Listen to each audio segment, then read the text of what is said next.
Have you ever wanted to try a Slav squatting simulator?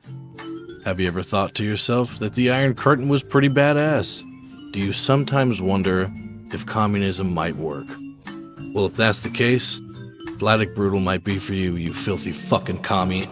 You play as an Eastern European Michael Schofield without the brains, but all of the brawn, oppressed by an evil dictator emphasizing on the dick, carrying out experiments on the local populace, throwing some genetic mutations to make you cut above the rest, and you get yourself a damn gory good time. This is my review on Vladik Brutal, a game that saved my Friday.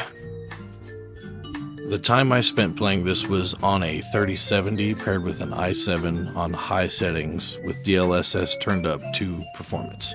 Honestly, it ran pretty well.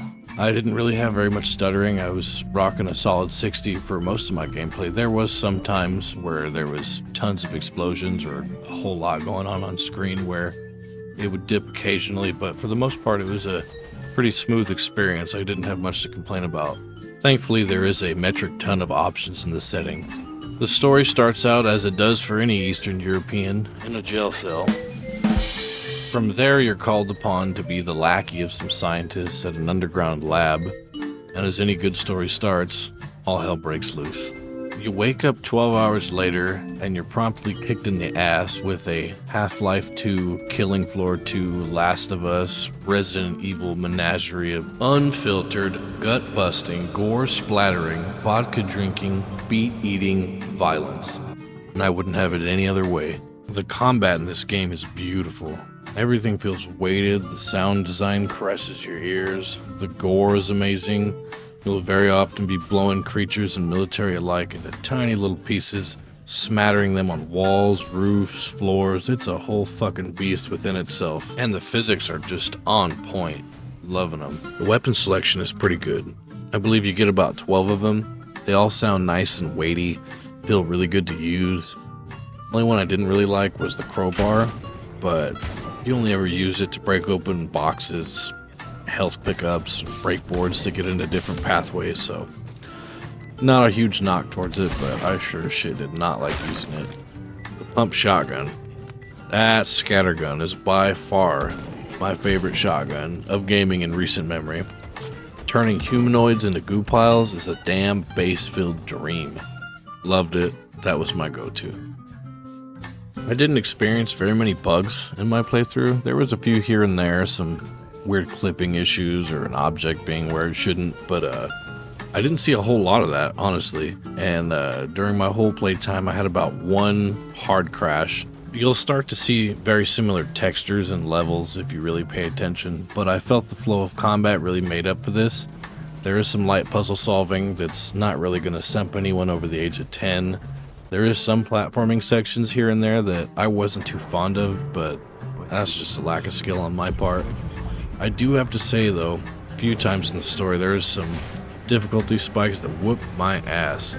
Again, skill issue. Honestly, I didn't mind it too much, though, because it forced me to change my approach to combat and use different weapons I normally wouldn't, or different tactics I wouldn't. Made me use my head a couple of times, and I appreciated that. The story wasn't anything to write home about, just a typical tyrannical leader fucking everything up for everyone and the little guy stepping up with genetic steroids to put the foot in the government's ass.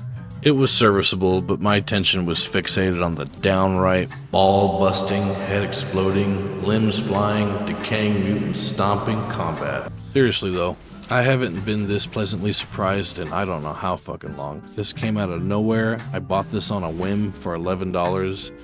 Didn't really know much to expect going in, and jeebus, made my whole Friday, made my whole fucking week, honestly. I'm gonna be completely transparent with you, dude. If you got $11, just go fucking buy this. It is worth it. It kind of scared the shit out of me, honestly, and I'm fucking horrible at horror games, but this was well worth the money.